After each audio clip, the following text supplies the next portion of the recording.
Chegamos ao penúltimo episódio da primeira temporada, talvez única, eu acho que não, de Ahsoka.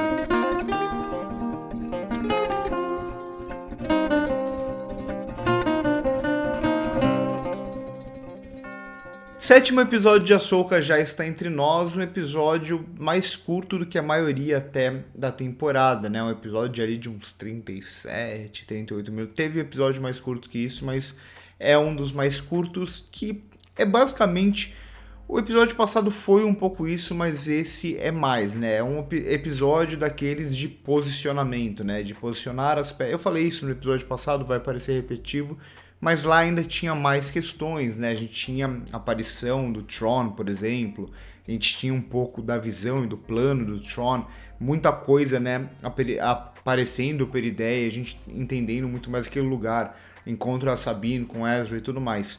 Nesse episódio a gente vai ter basicamente um episódio de posicionamento, então a Ahsoka chegando como a gente sabia que ela ia chegar, e ela encontrando a Sabine e o Ezra como a gente já imaginava que pudesse acontecer. No meio de tudo isso, é um episódio que vai ser muito mais um episódio de conflitos, né, de ação rolando para que tudo isso se desenvolva. Então a Ahsoka vai chegar já ali junto com os Purgils, tomando tiro de tudo quanto é lado. Antes disso, a gente só tem ali a Hera aparecendo, né, naquela espécie de reunião de uma parte do Conselho do Senado e tal, que a gente tem o senador babacão lá, que nada mais é, se eu não me engano, me corrijam se eu estiver errado, o pai do protagonista lá de Resistência, a série animada, que eu sei que muita gente não assistiu, muita gente largou no meio. Eu mesmo assisti só parte da primeira temporada, nem acho tão ruim, mas não tive tanta vontade de continuar. Ele já era meio babacão lá na série e ele continua sendo aqui o cara que fica pegando ali no pé da Hera. A resolução é meio simples, é trazer a ideia da Leia de volta pro jogo. Claro, a gente não tem mais a Carrie Fisher aqui, mas a gente tem a Leia ainda como uma presença aqui dentro, e a Mon Mothma meio que comprando o jogo, porque a Mon Mothma, ela acredita em tudo isso, ela já viveu tudo isso e ela sabe que o Império pode e está ali presente, crescendo nas sombras. Ela quer saber qual é o tamanho do problema, digamos assim. Uma resolução meio rápida que vai muito de encontro com o que eu falei.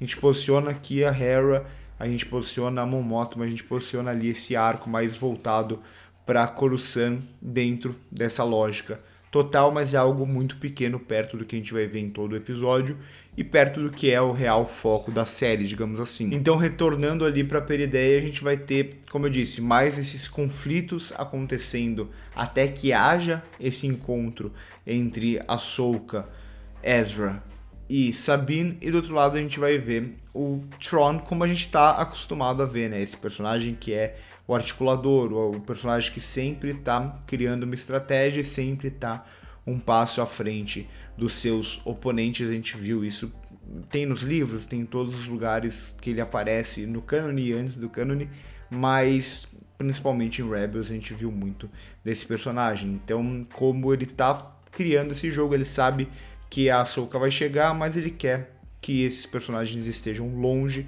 para ele poder saltar, digamos, no hiperespaço para a galáxia que a gente conhece, antes que o Ezra, a Sabine e a Ahsoka cheguem lá. Só que ainda assim isso é bem pouco do episódio, né? A gente primeiro tem, talvez de mais relevante, essa conexão da Ahsoka com a Sabine. Mais uma vez a série sugerindo a possibilidade da Sabine ter a força, ainda que ela claramente não seja forte aqui, mas que ela possa ter pelo menos um pouco para essa conexão da Ahsoka, ou talvez um novo conceito que seja apresentado em Star Wars, ainda que essa conexão, digamos assim, ela não necessariamente ela precisava ter a força, mas fica uma sugestão de que sim, né? Porque ela não entende muito bem o que ela tá sentindo, ela só entende que ela tá vendo e tendo uma conexão com a Ahsoka, essa conexão também que o Thrawn meio que já tinha previsto e vai se aproveitar dela.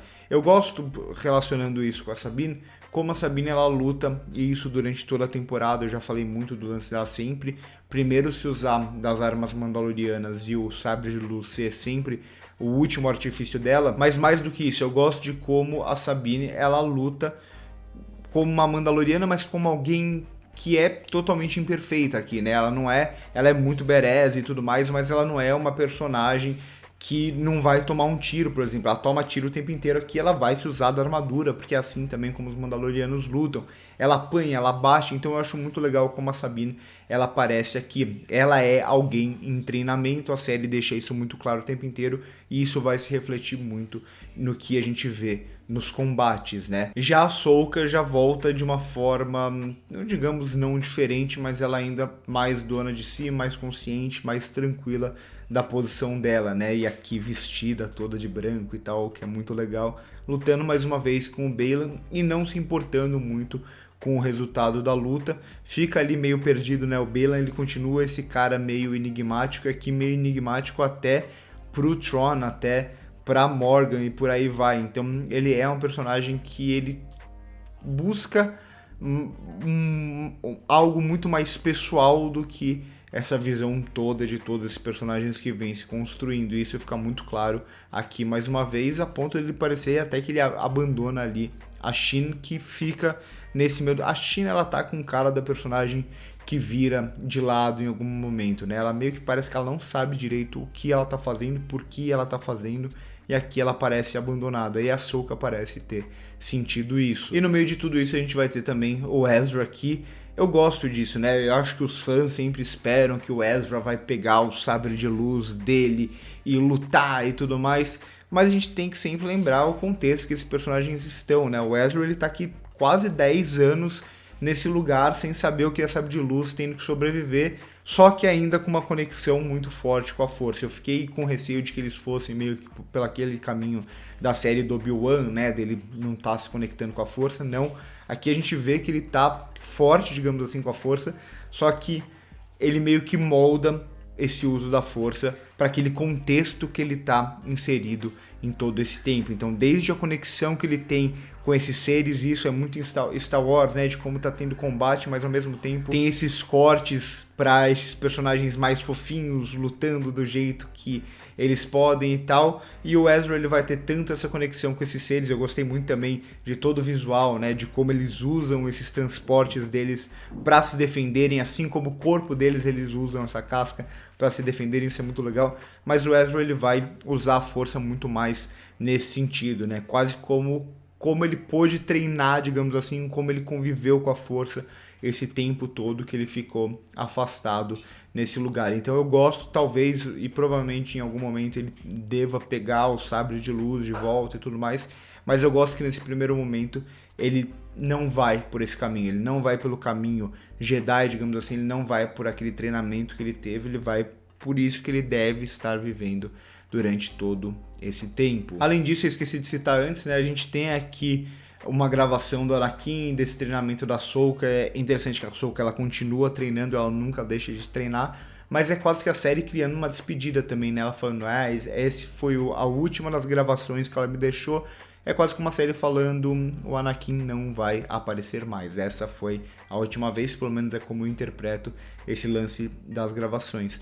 E eu tinha medo também da chegada de Purrgil morrer pra tudo quanto é lado, com aquele campo minado que eles estavam esperando, e a gente já sabia que eles estavam esperando, mas os Purrgils saltam no hiperespaço rapidamente, o que deixa mais uma ideia de posicionamento pro episódio seguinte. A partir do momento que eles saltam, não tem mais uma opção dos Purrgils, por mais que isso tivesse meio que possivelmente descartado no episódio passado, mas aqui é descartado completamente.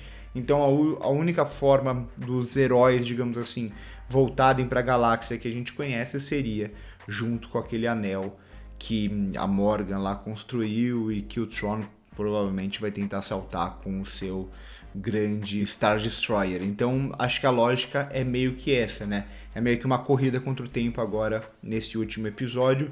Um episódio que acontece bastante coisa até em termos de ação e tudo mais, e até alguns conceitos, mas no geral é muito mais um episódio de posicionamento, digamos assim, para esse episódio final da temporada. Eu aposto em um episódio final da temporada, porque eu acho que essa série da Ahsoka vai ter uma segunda temporada, eu acho que tem muito mais coisa para acontecer. Isso tem cara mesmo de primeira temporada, né? Eles encontrando o Thrawn, essa busca por voltar e tal. E eu não acredito que eles vão destruir o Thrawn ou destruir essa volta, a possibilidade de volta do Império tão cedo aqui nessa primeira temporada. Não só porque o Sean é um personagem muito querido, um personagem muito interessante, que o Dave Filoni provavelmente vai querer explorar muito mais, assim como esse lance das Irmãs da Noite, assim como esse lance das Irmãs da Noite com o Zefo, assim como que eles estão trabalhando nos jogos também e tal. Então eu acho que ainda vai dar muito pano pra manga isso daí, até porque a gente tem que pensar que a gente tem muito espaço de tempo entre onde a gente está agora em Star Wars para aquilo que a gente viu na trilogia sequel, que muita gente fala que eles vão usar o Mundo Entre Mundos para descartar a trilogia sequel. Esqueçam essa ideia, eles não vão fazer isso, mas eles provavelmente vão usar essas séries e todo esse tempo que tem de período de tempo aqui entre elas, que é coisa de 20 anos ou mais até, eles provavelmente vão usar muita coisa aqui e vão dar muito espaço também na série da Ahsoka. Só mais alguns detalhezinhos também, aqui a gente tem a citação do Zeb, né? A gente já tinha visto o Zeb lá na terceira temporada de The Mandalorian, mas aqui quando a Sabine tá meio que contando tudo pro Ezra, e aqui não tem esse confronto que a gente esperava, né? Do Ezra descobrindo tudo e ficando bravo com a Sabine, o sacrifício dele foi em vão e coisas do tipo que muita gente esperava, meio que não tem, e acho que faz sentido não ter, até por todo o contexto que eu falei do Ezra, mas também tem essa citação do Zeb, o que o Zeb está fazendo, que a gente meio que tinha visto ele em The Mandalorian lá, mas a gente não sabia muita coisa do que ele estava fazendo. Além disso, eu falo que essa série, o Dave Filoni traz muitas referências da mitologia grega, da mitologia romana, de várias mitologias, da mitologia nórdica e por aí vai, e principalmente muitos conceitos até visuais do cinema japonês. Aqui a gente vai ter principalmente nesses capangas aqui, que vão ser até as armaduras, lembra muito as armaduras de samurai e tudo mais, e mais uma vez quando vai ter aquele confronto aqui muito pequeno, mas aquele confronto entre o Baylan e a Ahsoka, como ele filma, como ele enquadra os dois, um de cada lado, se preparando com os sabres e tal, é os confrontos, os duelos que a gente tinha no cinema de samurai. Então acho que por hoje é isso. Esse é o vídeo que eu tinha menos coisas, acho, para comentar. Acho que até consegui comentar algumas coisas. Se eu esqueci de alguma coisa, comentem aqui embaixo pra gente poder trocar essa ideia, que é sempre muito legal e tá sendo muito incrível mais uma vez nas séries de Star Wars. Eu adoro trocar ideia com vocês, que são fãs também dessa franquia que eu tanto gosto, mas esse pra mim é um episódio muito mais de situar e tal. Confesso que não é um dos meus episódios preferidos da série, nem de longe, mas ainda assim, enfim, eu acho que é um episódio muito mais funcional, digamos assim, né? O plano dele é ser um episódio funcional para o episódio seguinte, que eles deixam muita promessa, digamos assim. E aí semana que vem, terça-feira, nesse horário mais ou menos, perto ali da meia-noite, mais uma vez, eu devo postar o vídeo pra gente comentar se é mesmo o último episódio de Ahsoka, se vai ser só uma minissérie ou se é apenas o último episódio de uma possível primeira temporada. E aí a gente comenta também, dá pra falar melhor sobre o todo, se essa primeira temporada ou essa série, essa minissérie funciona, o que pra mim até agora vem funcionando muito bem. Essa personagem muito querida, e o Dave Filoni entende muito bem dessa personagem, dessa vez um episódio que ele não dirigiu, mas ele, como criador e como roteirista também da série, é um personagem que conhece muito bem essa personagem que ele tanto ama. Então por hoje é isso, curte o vídeo se gostou, se inscreve no canal se ainda não é inscrito, passa no primeiro comentário fixado para ver as nossas outras redes sociais. Por hoje é isso e corta.